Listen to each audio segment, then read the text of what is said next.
माझ्या सासऱ्यांना ना मिरचा खूप आवडतो. मग म्हटलं आज संध्याकाळी गावी जाणार आहोत तर मग बनवूया.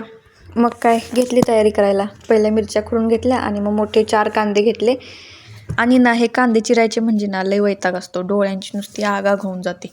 म्हणूनच मी ना काही दिवसांपूर्वी हा चॉपर घेऊन आले. लय भारी चॉपर आहे हा. अशा गडबडीच्या टायमिंगला ना खूप उपयोगी पडतो. एकदम पटपट आणि बारीक कांदा चिरून होतो.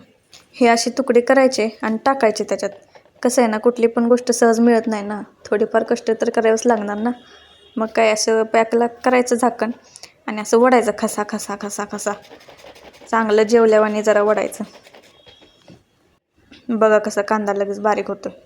मला अजून थोडा बारीक चिरून हवा होता. मग काय परत झाकण लावलं आणि परत वडलं खसा खसा खसा खसा. चांगला बारीक करून घ्यायचा असा कांदा. मग चांगला मिरचा होतो. आता बघा, हे बघा किती बारीक झालाय. झालं, चला आता सगळी तयारी करून झाली. आता असा एक लोखंडी तवा घ्यायचा. लोखंडी तवामध्ये मिरचा खूप भारी होतो. मग काय तवा गरम करून घेतला आणि हे बघा व्हिडिओच्या नादात नाही असं काहीतरी होत असतं. मग अशा मिरच्या चांगल्या भाजून घ्यायच्या. चांगल्या भाजून घेतल्या ना मग मिरचा पटकन होतो. काळ्या तव्यामध्ये ना मिरचा खूप भारी होतो. हे अशा प्रकारे काळे डाग पडेपर्यंत मिरच्या चांगल्या भाजून घ्यायच्या आणि काढून ठेवायच्या एका प्लेटमध्ये. आणि असं काय बनवताना आमच्या बाळाची मध्येच लुडबुड असते बघा. मिरच्यामध्ये ना चांगला बारीक करूनच कांदा घालायचा आणि खूप जास्त घालायचा, म्हणजे मिरचा चांगला लागतो. तेल न टाकताच पहिल्यांदा असं चांगलं भाजून घ्यायचा. सोनेरी रंग येईपर्यंत चांगला भाजून घ्यायचा.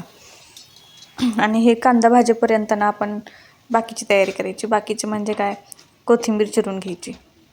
कोथिंबीरसुद्धा ना एकदम बारीक मस्त चिरून घ्यायची. आणि कोथिंबीरसुद्धा जास्त टाकायची, म्हणजे मिरचा खरंच खूप चांगला होतो. तुम्ही मिरचा कसा बनवता मला कमेंटमध्ये सांगा.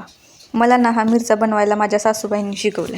आणि माझ्या माहेरी ना भुईमुगाच्या शेंगा निघाल्या की मस्तपैकी मम्मी आमची खरडा बनवायची. आता कोथिंबीर चिरून झाली.